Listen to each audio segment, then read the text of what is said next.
Dear Miss Kay, magandang araw po sa inyong lahat. Ako nga pala si Steve, 34 anyos, isang technician sa isang malaking kumpanya dito sa Saudi. Mahigit 1 taon na akong nandito. Ang misis ko, si Lorena, ay nasa ibang bansa at nagtatrabaho bilang sales assistant. Malayo kami sa isa't isa, pero ginagawa namin ang lahat para makaipon sa future ng mga anak namin. Normal na araw noon, parehong pagod, parehong OFW, parehong sinusubok ng buhay. Wala akong idea na sa isang simpleng day off ko, magbabago ang direksyon ng buhay ko. Linggo noon, ang tanging araw na pahinga namin. Inimbitahan ako ng mga kabayan sa accommodation. Pre, punta tayo sa Cornish. Doon tayo mag-picnic kasama ng ibang Pinoy galing sa city center. Pagod ako noon pero sumama ako. Kailangan ding magpahinga minsan. Nagsama-sama kami, mga 15 na katao. Lahat Pinoy. May galing Jeddah, may Riyadh, at may mga bagong dating. Pagdating namin sa Cornish, nasilip ko agad ang isang mukha na pamilyar, pero ayaw ko munang paniwalaan dahil baka nagkakamali lamang ako. Mahaba ang buhok niya, naka-shades, medyo tumaba sa tamang paraan. Pero maganda pa rin, o mas tamang sabihing mas gumanda pa nga. Si Aurora, ang ninang ng anak namin, pinakamatalik na kaibigan ng asawa kong si Lorena. At napaka-imposible man, pero nagkita kami dito. Heto siya, at eto ako. Nagkagulatan kaming dalawa. Steve? Ikaw ba yan? Nandito ka pala sa Saudi? Aurora, ikaw nga din. Dito ka rin pala naka-assign? Nagkatawanan kaming dalawa noon, Miss Kay. Yung halong gulat at tuwa. Yung tipong hindi mo alam kung anong mas uunahin. Ngumiti ba o kabahan? Nagkatitigan kaming dalawa. Grabe, ang liit ng mundo, no? Habang nasa picnic area, napapatingin ako sa kanya. Hindi ko alam kung bakit, siguro dahil hindi ko in-expect na makikilala ko siya ng ganito. Kumpulan ang mga kabayan. May mga nagkukwentuhan, may nagtitimpla ng kape. Kaming dalawa, naging magkaside sa upuan, kahit hindi sinasadya. Ang layo mo sa picture ah. Mas gumuwapo ka yata dito. Napakamot ako ng batok. Grabe ka naman. Ikaw nga eh. Hindi ko inakalang mas magiging ibang level ka. Natawa din siya. Yung tawang may konting hiya, konting lambing. At doon ko unang naramdaman ang hindi ko dapat maramdaman para sa kanya. Habang naglalakad-lakad kami papuntang dagat para kumuha ng mga pictures, nagtanong siya. Siya nga pala, si Lorena. Kumusta na kayo? Okay naman, pero bihira kami magkausap ngayon eh. Alam mo na, pagod, overtime sa trabaho. Tumango siya. Hay nako, pareho tayo. Ako rin halos araw-araw OT. Nakakapagod maging OFW, ano? Naglalakad kami ng sabay. Tahimik pero hindi naman awkward. Yung katahimikan na komportable naman kayo sa isa't isa. Tapos bigla siyang nagsabi na, ang weird no, dito pa tayo nagkita. Samantalang sa Pinas, bihirang-bihira na tayong magkita. Oo nga eh, small world talaga. Pero ang utak ko noon, iba ang sinasabi. Pag-uwi namin sa kanya-kanyang accommodation, nagulat ako nung nag-message siya. Uy Steve, salamat pala kanina ha. In fairness ang saya natin. Hindi ko dapat sinagot yun. Pero agad-agad akong nag-reply. Oo, ang saya nga eh. Sakto rin nakapagpahinga tayo. Next week ulit, kung free ka. Dumagundong ang dibdib ko. Alam kong hindi ko dapat yun gustuhin. Pero nag-reply ako. O sige, walang problema. Sabihin mo lang. At doon nagsimula, Miss Kay, ang bawal. Isang simpleng, sige. Isang maliit na pinto na agad ang bumukas. Paglipas ng mga araw, Sunod-sunod na ang chat niya. Ingat ka sa duty ha. Kumain ka na. Huwag ka masyadong magpuyat. Nandito ako sa rooftop. Ang lamig. Nakakamiss tuloy na may kausap. At sa bawat message niya, unti-unti akong tinatamaan. Hindi ko alam kung paano ko sasabihin pero mas madalas ko na siyang kinakausap kaysa sa asawa ko. Lingid sa kaalaman ni Lorena, nagkakausap kami ng kaibigan niya. Nang sumunod ang video call namin ni Lorena, hindi ko masabi talaga sa kanya na nagkita kami dito ni Aurora. Hindi ko rin masabi na nagkakausap kami. Hindi naman kami gumagawa ng mali, alam ko. Pero nararamdaman ko rin na may nararamdaman na akong hindi dapat. At doon ko unang naramdaman ang bigat ng konsensya. Pero hindi ako tumigil. Kinagabihan noon, nag-message ulit si Aurora. Steve, nakakatawa pero alam mo, ang gaan mong kausap. Nawawala yung lungkot ko dito pag nakakausap kita. At ang pinakamali kong sagot, ikaw din. Grabe, napapagaan mo din yung sitwasyon ko dito. Hanggang sa nagtuloy-tuloy na yun, Miss Kay. Pagkalipas ang 2 linggo, mas lumalim ang chat namin. May lambing, may pagmamalasakit, may comfort. May pagkakalapit na hindi dapat umiral sa pagitan ng ninang ng anak ko at ako.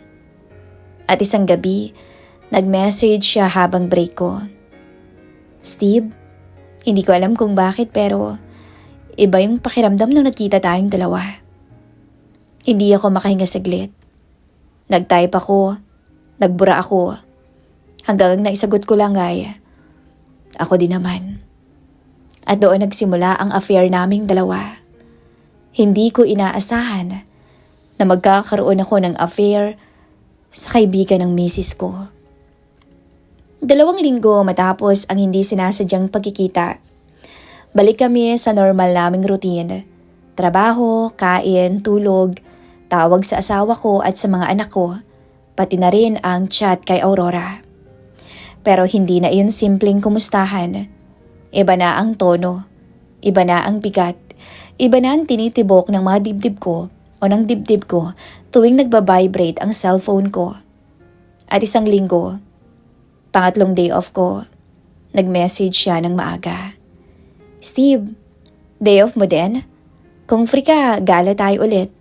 Coffee lang sa mall, pero 2 lang tayo. Hindi dapat ako sumagot ng oo. Hindi dapat. Pero sumagot ako ng sige. Anong oras? At yun ang unang desisyon ko na malinaw na labag na sa asawa ko. Nagkita kami sa isang kilalang mall. Tinago ko agad yung kaba ko. Grabe ang ganda niya. Hair down, light makeup, at nakadesente ng suot. Yung tipong simple pero nakakabighani. Hindi bastos at hindi rin sexing tingnan. Pero sapat para magpabilis ng tibok ng puso ko. Uy, Steve! Aba, bagay sa'yo yung suot mo ah. Ikaw rin, bagay na bagay sa'yo. Ibang-iba ka ngayon. Ngumiti siya. Yung ngiting hindi ko dapat tinitingnan ng ganoon katagal. Pumasok kami at naglibot-libot. Naupo sa isang bench malapit sa fountain area.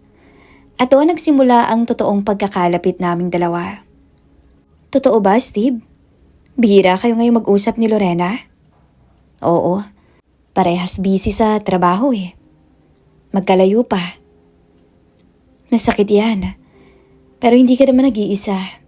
Ako nga rin eh. Walang nangangamusta. Naapatingin siya sa malayo.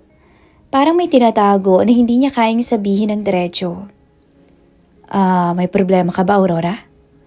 Napahinga siya ng malalim. Hindi ko alam kung sasabihin ko to. Pero nung magkita tayo sa Corniche, iba yung naramdaman ko. Sumikip ang dibdib ko. Mas masakit yung katotohanan na gusto kong marinig yun. Aurora, alam mong hindi tayong dalawa pwede. Alam ko, hindi ko lang kayang magsinungaling. Kilala mo naman ako. Pag gusto ko, sasabihin ko. Tumahimik kami ng ilang segundo. Aminado kaming bawal, pero pareho naman kaming hindi umaatras. Habang naglalakad kami palabas, nagdikit ang braso naming dalawa. Mainit, mabilis ang hininga niya. At imbis na lumayo kaming dalawa sa isa't isa, mas lalo pa kaming dalawang nagdikit. Mga 2 segundo, 3, 4, 5. Hanggang sa siya na mismo ang lumayo. Pasensya ka na. Mahina niyang sabi at umiwas ng tingin. Pero sa mga mata niya, alam ko na gusto niya na magkalapit pa kaming dalawa. At ang mas masama, gusto ko din. Pag-uwi ko sa accommodation, nag-video call kami ni Mrs. Love, off mo ba? Bakit ang tahimik mo? Wala naman. Napagod lang, nag-grocery kasi kanina. Hindi ko binanggit si Aurora. Hindi ko binanggit yung paglabas namin. Hindi ko binanggit yung pakiramdam ng kamay niya sa kamay ko. At yun ang unang pinakamalaking kasinungalingan ko sa misis ko. Pagkababa ng tawag ni Lorena, nag-message naman agad si Aurora. Steve, pasensya ka na kanina ha. Sa sumunod na linggo, nagayaya na naman siya. Hi Steve, punta tayo ng desert? At ako, hindi na ako nagpakipot. Umoo agad ako. O sige, sabihin mo kung anong oras. Doon muli kaming nagkalapit. Hindi na simpleng kumustahan ang nangyari. Pagdating ko doon, nakita ko siyang nakaupo sa bilog kasamang ibang Pinoy. Naka-light jacket siya, mahangin kasi sa disyerto. Ngumiti siya nang makita ko. Yung ngiting hindi normal. Ngiti ng isang babaeng may tinatagong nararamdaman. Tumabi ako sa kanya, malapit na malapit. Sapat para maramdaman namin ang init ng isa't isa. Walang nakakapansin pero kaming dalawa, ramdam na ramdam namin. Habang kumakain, tumatawa ako sa biro ng ibang mga kabayan namin. At doon, marahang dumidikit ang tuhod niya sa tuhod ko. Hindi niya inaalis, hindi ko rin tinatanggal. Yun na yung pinaka-unang physical signal na may affair nang nagsisimula sa aming dalawa. Dumayo kami saglit sa grupo. Umupo sa mababang buhangin. Nakaharap sa city lights sa malayo. Mahangin, pero delikado. Steve, nahihiya ako sa sarili ko. Bakit naman? Kasi may asawa ka. Pero heto ko, lapit ng lapit sa'yo. Kahit alam kong may pamilya ka na. Yung presensya mo, yung pagtitig mo, hinahanap-hanap ko, Steve. Hindi ako nakasagot. Hindi rin ako makahinga. At alam mong mas nakakahiya. Kasi hindi ko kayang pigilan yung sarili ko. Tumalikod ako. Pero tumingin siya sa akin. Diretso. Ikaw, Steve. Kaya mo bang pigilan ako kung lalapit ako sa'yo? At doon, nagpasya ang puso ko. Hindi ako nagsinungaling. Nilapit ko sa kanya yung mukha ko ng bahagya. Hindi ko siya hinalikan.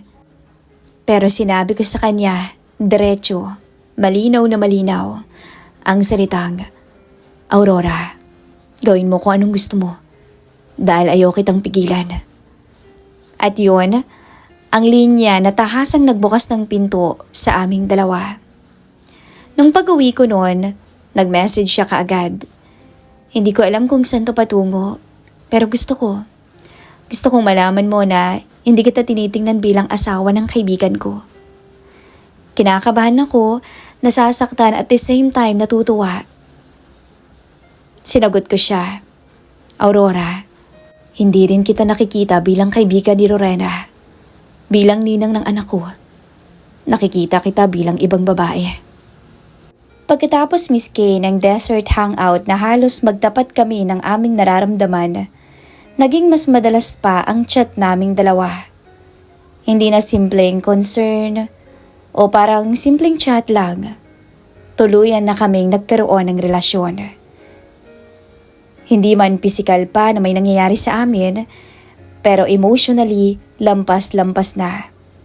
At dumating yung araw na hindi na namin napigilan ang sarili namin, Miss Kay. Isang hapon, nag-message siya. Steve, pwede ka ba mamaya? May problema kasi ako eh. Pwede ka bang pumunta muna dito? Ayoko lang mag-isa. Please? Dapat sumagot ako noon ng hindi, pero hindi ko kaya magsinungaling sa sarili ko. Gusto ko siyang makita. At gusto ko yung sinasabi niyang magsosolo kaming dalawa. Sige, pupunta ako. Pag-send ko ng message, naramdaman ko ang lakas ng tibok ng puso ko. Alam ko sa sarili ko na hindi ito simpleng pagpunta lang. Alam kong delikado at alam kong may mangyayari, pero hindi ako nag-back out. Pagdating ko sa kanya, kinuha niya agad ako sa baba. Naka-jacket siya, hair down, halatang bagong ligo din, tapos nakapulang lipstick. Hindi halata, pero nakakapang-akit. Steve, ang lamig dito sa hallway no, pero sa loob mainit, sobra. Ayaw talaga kasing bumukas ng aircon. Pagpasok ko sa kwarto niya, tama nga, mainit, sobrang init. Pero mas mainit ang mismong tinginan naming dalawa. Yung tingin na hindi na kailangan ng salita para magsabi ng, gusto ko. Gusto kita kahit bawal. Tumalikod na siya at sinara ang pinto. Yung pagsara ng pinto, parang pagsara ng huling konsensya ko. Naupo kami. Mainit yung kwarto. At para kaming dalawang taong matagal nang nagpipigil. Umayos siya ng upo at tumingin sa akin. Steve, hindi ko na alam paano pipigilan to. Lalo't tayong dalawa lang yun nandito. Nilalaman ako ng pagnanasa at guilt pero hindi ako umalis, Miss Kay. Lumapit pa nga ako. Hinawakan ko ang kamay niya. Hindi niya yun inalis. Aurora, ayoko ring pigilan ng sarili ko. Napagagat siya noon ng labi. Para akong sinasakal ng emosyon. Lumapit pa siya. Konting-konti na lang ang pagitan ng mukha naming dalawa. At siya ang unang yumakap. Diretsong yakap, maigpit, yakap ng babaeng sabik. At hindi ko siya tinulak. Yumakap ako pabalik ng mas maigpit pa. Dahil kung sabik siya, mas sabik ako sa isang babae. Nang mga sandaling yon, hindi kami magkumari at magkumpare. Hindi siya kaibigan ng asawa ko. Hindi siya ninang ng anak ko. Kami lang. Kami at ang aming bawal na damdamin. Nagangat siya ng tingin. Nagtitigan kaming dalawa. Nanginginig kami parehas dahil sa tensyon. Parang nagdadalawang isip pa ako noon, Miss Kay, pero hindi na ako umatras. Nandito na eh. Yun ang nasa isip ko. Bahala na si Batman kung anong mangyayari. Hindi ko rin inisip si Lorena. At lalong-lalo na hindi ko inisip ang anak ko. Steve, wag mo akong iiwasan. Hindi ko siya iniwasan dahil hinawakan ko ang pisngi niya ng dahan-dahan at sinagot ko siya, hindi kita iiwasan. At doon nangyari, Miss Kay, ang hindi dapat mangyari. Hinalikan niya ako, hinalikan ko rin siya. Marahas ang nangyari sa aming halikan. Marahil siguro parehas kaming sabik. Sabik sa isa't isa. Sinuklian ko ang kasabikan niya. Buong buo. Hindi ako huminto at hindi rin siya huminto. Yung halik na yon ang nagsimula ng lahat ng kasalanan naming dalawa. At habang bumababa ang halik, unti-unti ko siyang hinila papalapit sa kama. Malinaw ang nangyayari sa aming dalawa. Hinawakan niya ang kamay ko at nilagay sa bewang niya. Wala siyang sinasabi, pero ang katawan niya ang nagsasalita. At doon, tuluyan kaming bumigay sa isa't isa. Pero bago pa man tuluyang bumigay ng buo, huminto siya at malalim na huminga. Tumingin siya sa akin. Steve, sigurado ka na ba? Ang sagot ko, hindi salita, kundi ang paraan ng pagyakap ko sa kanya. Maigpit, at yun ang sagot ko para ipagpatuloy niya ang nangyayari sa aming dalawa. Sa totoo lang, Miss Kay, pagkatapos ng lahat, pinanood ko siyang matulog sa tabi ko. At doon ako tinamaan ng guilt na hindi ko pa nararamdaman buong buhay ko. Pero may isang mas malakas na katotohanan. Hindi ko siya kayang iwan. Hindi ko siya kayang talikuran. At alam kong hindi pa yon ang magiging huli. Pagkatapos ng gabing yon, tuluyan na kaming nagkaroon ng affair na Aurora. Magkalaguyo na kami at pareho naming alam yon. Pero mas lalo naming tinago to dahil alam naming bawal. Mas lalo naming inayos ang mga galaw namin. Mas lalo naming pinrotektahan ang sikretong pinasok namin. Si Lorena, ang asawa ko, walang kaalam-alam. Walang idea na ang mismong matalik niyang kaibigan ay magiging dahilan ng pagkasira ng tiwala niya sa akin. At si Aurora, mas naging attached pa siya sa akin kaysa nung una, Miss Kay. Simula nung may nangyari sa aming dalawa, parati na naming inaabangan ang day off ng isa't isa. Pero maingat kami. Sobrang ingat. Hindi kami lumalabas ng sabay. Hindi na kami pumupunta ng mall. Hindi kami nagpo-post, walang larawan, walang kahit anong pwedeng makabuko. Magkaiba rin ang gamit naming account. Pero kahit gaano kami kaingat, hindi namin kayang pigilan ang hanap-hanapin ang isa't isa. Isang gabi, nag-message si Aurora sa akin. "Steve, babe, hindi ako makatulog eh. Pwede ka bang pumunta dito? Sandali lang naman. Promise." Alam kong delikado, Miss Kay. Sobrang delikado, pero hindi ako nagdalawang isip. Pumunta ako sa kanya. Pagkapasok ko sa kwarto niya, nakaupo siya sa kama. Hawak ang kumot, naka-t-shirt, gulo ang buhok. Yung itsurang hindi dapat makita ng ibang lalaki pero nakita ko. Tumabi siya sa akin, hindi nagsasalita. Dahan-dahang sumandal sa balikat ko. "Steve, ayoko na yata ng palihim. Pero ayoko namang matapos to." Tinapik ko ang braso niya. "Hindi rin ako readyng bitawan ka, alam mo yan." Tumingin siya sa akin. Yung tingin na puno ng lambing at pag-aari. Pero nakatago sa dilim para hindi mahuli. Niyakap niya ako. Yung yakap na nagpapahintay ng isa pang kasalanan. Hindi kami nagmadali. Hindi tulad ng unang beses na puno ng init at tensyon. Ngayon mas mabagal, mas malambing. At sa katahimikan ng maliit niyang silid, nauwi kami ulit sa isang gabing hindi na dapat maulit. Pero inuulit-ulit pa rin namin. Habang tumatagal, Miss Kay, ang relasyon namin, mas nagiging emosyonal si Aurora. Isang gabi nag-chat siya ulit. "Steve, bakit hindi ka nag-message buong umaga? Kachat mo siguro si Lorena, no?" Napabuntong hininga ko. "Aurora, may trabaho ako. Hindi ako nakaupo buong shift." Pero hindi siya naniwala agad. "Ay, sorry. Hindi ko gustong maging ganito pero hindi ko kasi kaya na hindi ka nakakausap. At hindi ko rin kaya na kausap mo siya palagi. Nagsiselos ako." At doon ko na-realize ang bigat ng pinasok kong problema. Isang araw, nagka-video call kami ni Mrs. Tapos bigla niyang sinabi na, "Love, nag-message nga pala si Aurora sa akin. Ang sabi niya, nagkita daw kayo dyan nung group outing." Tumikil ang mundo ko. Pinakalma ko ang sarili ko. Oo, love. Nagkita nga kami. Nagulat nga siya eh. Nagulat din ako."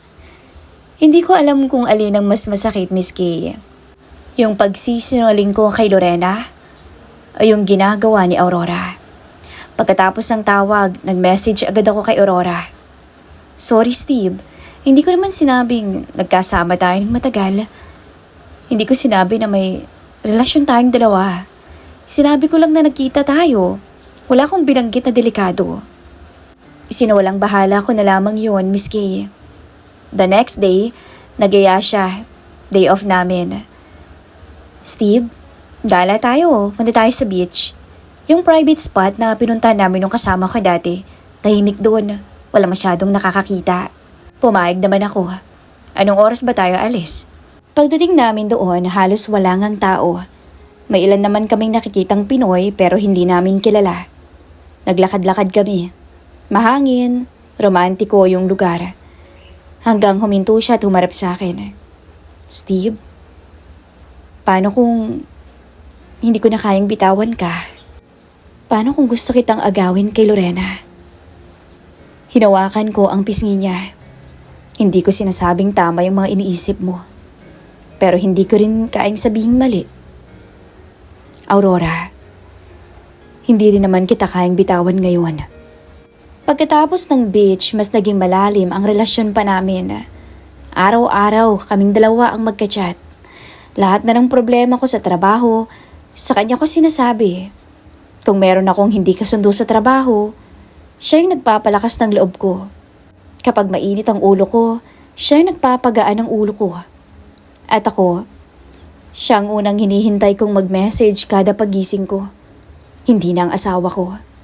Doon ako unang tinamaan ng realidad na in love na ako kay Aurora. At alam ko na mas delikado yon. Gabi yon na hindi ko makalimutan, Miss Kay. Nasa kwarto kami. Parehong pagod, parehong naghahanap ng sandali. Pahinga at yakap sa piling ng isa't isa. Siya nakahiga sa tabi ko. Ako naman nakasandal. Hawak ang cellphone ko. Tahimik yung silid. Hindi halata pero ramdam ang init at tensyon ng isang relasyong alam naming bawal sa lahat ng aspeto. Habang nakayakap siya sa bewang ko, biglang nag-vibrate ang phone ko. Tumatawag si Lorena. Parang tumigil pa ang mundo ko noon. Napaangat si Aurora ng tingin at halatang natakot. "Steve, sagutin mo, baka magtaka." Humigpit ang hawak niya sa kamay ko. Hindi ko alam kung nanlalamig ba ako sa takot o sa guilt na sobrang bigat. Sinagot ko. Tinakpan ni Aurora ang sarili gamit ang kumot. Nakatagilid naman ako. Yung hindi makikita yung paligid. Pag-slide ko ng video call, nagpakita ang mukha ni Lorena. Maputla, pagod, pero nakangiti. "Love, ang tagal mo namang sagutin. Tulog ka ba?" Hindi ako makatingin, pero pinilit kong ngumiti. "Hindi, nasa kwarto lang ako nagpapahinga. Hindi ko kaagad narinig." Narinig kong huminga ng malalim si Aurora habang nakatalukbong. Dumidikit ang init ng balat niya sa hita ko. Kaya't lalo akong natataranta. "Nakakamiss ka, love? Ang layong mo na sa akin. Namimiss na din talaga kita." Para akong sinasaksak. Sa tabi ko ay babae na hindi ko dapat kasama. Sa harap ng screen ay ang babaeng pinakasalan ko. "Miss na rin kita, love." Medyo nagduda si Lorena. Totoo ba yan? Bakit parang di ko na nararamdaman na namimiss mo ko?" Kinabahan ako. Hinawakan ko ang dibdib ko. "Hindi. Malayo lang talaga tayo kaya siguro ganyan ang iniisip mo." Tumango siya. Pero bago pa matapos ang tawag, may sinabi siyang nagpasikip ng dibdib ko. "Love, nag-usap pala kami ni Aurora." Sabi ko, bantayan ka niya kung sakaling magkita kayo ulit. Tapos isumbong niya sa akin kung may babaeng didikit-dikit sa'yo. Pasensya ka na kung pinabantayan kita sa kaibigan ko. Napatigil ako. Parang nanlambot ang tuhod ko. Mas lalo kong nasaktan nang makita ko ang reaksyon ni Aurora sa tabi ko. Napapikit siya. Parang tinamaan din ng matinding guilt na kami mismo ang nagtataksil sa kanya. Lingid sa kaalaman niya. "O sige na, love. Magpapahinga na muna ako. Mahal kita. Pagpapaalam ko. Love, mahal din kita. Huwag kang magbabago, ha? Para sa atin, sa mga bata." Natatakot ako, alam mo yan. Kasi baka mapalitan mo ko. Ang sakit pakinggan. Pero ang sagot ko, "Hindi, love, ikaw pa rin. Huwag mo masyadong isipin yon." Nagsinungaling ako habang nakayakap sa akin ang babaeng pinagpalit ko sa kanya. Pag-end ng call, hindi gumagalaw si Aurora. Nakatalungko, nakatakip ng kumot ang kalahati ng muka. Lumapit ako at hinawakan ang braso niya. "Aurora." "Steve, nakita ko yung mata mo habang kausap mo si Lorena. Alam kong may sakit doon at alam kong ako ang dahilan dahil unti-unti ko kayong sinisirang dalawa. Hindi lang ikaw, ako rin. Pareho tayong dalawa." Umiyak siya. Natatakot ako. Natatakot ako sa nararamdaman ko para sa'yo. Natatakot ako dahil asawa ka ng kaibigan ko. "Hayaan mo na. Huwag mo na munang isipin yon." Sabi ko na lamang sa kanya. Lumapit na lamang ako at hinawakan ang pisngi niya. Pinahid ang luha. "Aurora." Mahigpit ang pagkakahawak niya sa akin na para bang natatakot na mawala ako. Steve, gusto kita. Hindi to kung ano lang. Hindi to trip lang. Gusto kita sa parang hindi ko dapat gustuhin. Para akong tinamaan. Parang may humatak sa sarili kong konsensya at puso ng sabay. May asawa ko. Siya single. Pero masakit. Dahil kaibigan niya ang asawa ko. At pinagtataksilan naming dalawa. Si Lorena. Naupo ako sa gilid ng kama at huminga ng malalim. Aurora, dapat siguro tumigil na tayo. Tumulo agad ang luha niya. Kapag sinabi mo yan, aalis ako ngayon mismo. Hindi na ako titingin sa'yo. Hindi na ako lalapit. Hindi na ako makikipag-usap sa'yo kahit kailan. Natahimik ako. Kung aalis siya, tapos na kami. Hindi na ito mauulit. Pero bakit parang hindi ko kaya? Aurora, Steve, gusto mo ba talaga akong bitawan? Gusto mo ba talagang itigil natin to? Doon ay hindi ko siya masagot. Kahit isang oo, hindi ko masabi. Kahit alam kong dapat itigil na, hindi ko magawa. Habang nakayuko ako at nanginginig ang kamay, hinawakan niya ang mukha ko. Hindi mo ako kayang bitawan, hindi ba? Hindi ko siya sinagot. Pero ang katahimikan ko ang naging sagot ko. Lumapit siya dahan-dahan, parang naghihintay ng permiso na hindi naman na kailangan. Pagkatapos hinalikan niya ako. Puno ng takot at pagmamahal. At ginantihan ko yun. Buong puso, buong pagnanais, buong kasalanan.